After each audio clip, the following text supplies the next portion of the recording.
സുഖല്ലേ എന്ന് ചോദിക്കുമല്ലോ ആൾക്കാർ. ശരിക്കും നിങ്ങളൊന്ന് ഇന്ന് പറഞ്ഞു നോക്കിയാൽ ആരും നിൽക്കില്ല കേൾക്കാൻ. അതൊരു കുശലം മാത്രമേ ഉള്ളൂ. അല്ല സുഖമല്ലേ എന്ന് ചോദിക്കുന്നതിനോട് അല്ല ഏട്ടാ എനിക്കൊരു ഇച്ചിരി പ്രശ്നമുണ്ടോ ഞാൻ അവന് ഓടിക്കളയും. ഒരു സുഖമല്ലേ എന്നൊക്കെ ചോദിക്കുന്നത് ഒരു കുശലം എന്നുള്ളതിനപ്പുറം ചോദിക്കുന്നതിൽ 1% ആൾക്കാർ പോലും നമ്മുടെ അസുഖമോ സുഖമോ കേൾക്കാൻ തയ്യാറായിട്ടല്ല ചോദിക്കുന്നത്. സുഖല്ലേ എന്ന് ചോദിക്കുമല്ലോ ആൾക്കാർ. ശരിക്കും നിങ്ങളൊന്ന് ഇന്ന് പറഞ്ഞു നോക്കിയാൽ ആരും നിൽക്കില്ല കേൾക്കാൻ. അതൊരു കുശലം മാത്രമേ ഉള്ളൂ. അല്ല സുഖമല്ലേ എന്ന് ചോദിക്കുന്നതിനോട് അല്ല ഏട്ടാ എനിക്കൊരു ഇച്ചിരി പ്രശ്നമുണ്ടോ ഞാൻ അവന് ഓടിക്കളയും. ഒരു സുഖമല്ലേ എന്നൊക്കെ ചോദിക്കുന്നത് ഒരു കുശലം എന്നുള്ളതിനപ്പുറം ചോദിക്കുന്നതിൽ 1% ആൾക്കാർ പോലും നമ്മുടെ അസുഖമോ സുഖമോ കേൾക്കാൻ തയ്യാറായിട്ടല്ല ചോദിക്കുന്നത്. സുഖല്ലേ എന്ന് ചോദിക്കുമല്ലോ ആൾക്കാർ. ശരിക്കും നിങ്ങളൊന്ന് ഇന്ന് പറഞ്ഞു നോക്കിയാൽ ആരും നിൽക്കില്ല കേൾക്കാൻ. അതൊരു കുശലം മാത്രമേ ഉള്ളൂ. അല്ല സുഖമല്ലേ എന്ന് ചോദിക്കുന്നതിനോട് അല്ല ഏട്ടാ എനിക്കൊരു ഇച്ചിരി പ്രശ്നമുണ്ടോ ഞാൻ അവന് ഓടിക്കളയും.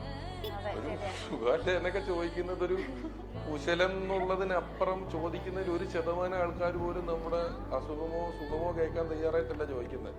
സുഖല്ലേ എന്ന് ചോദിക്കുമല്ലോ ആൾക്കാർ. ശരിക്കും നിങ്ങളൊന്ന് ഇന്ന് പറഞ്ഞു നോക്കിയാൽ ആരും നിൽക്കില്ല കേൾക്കാൻ.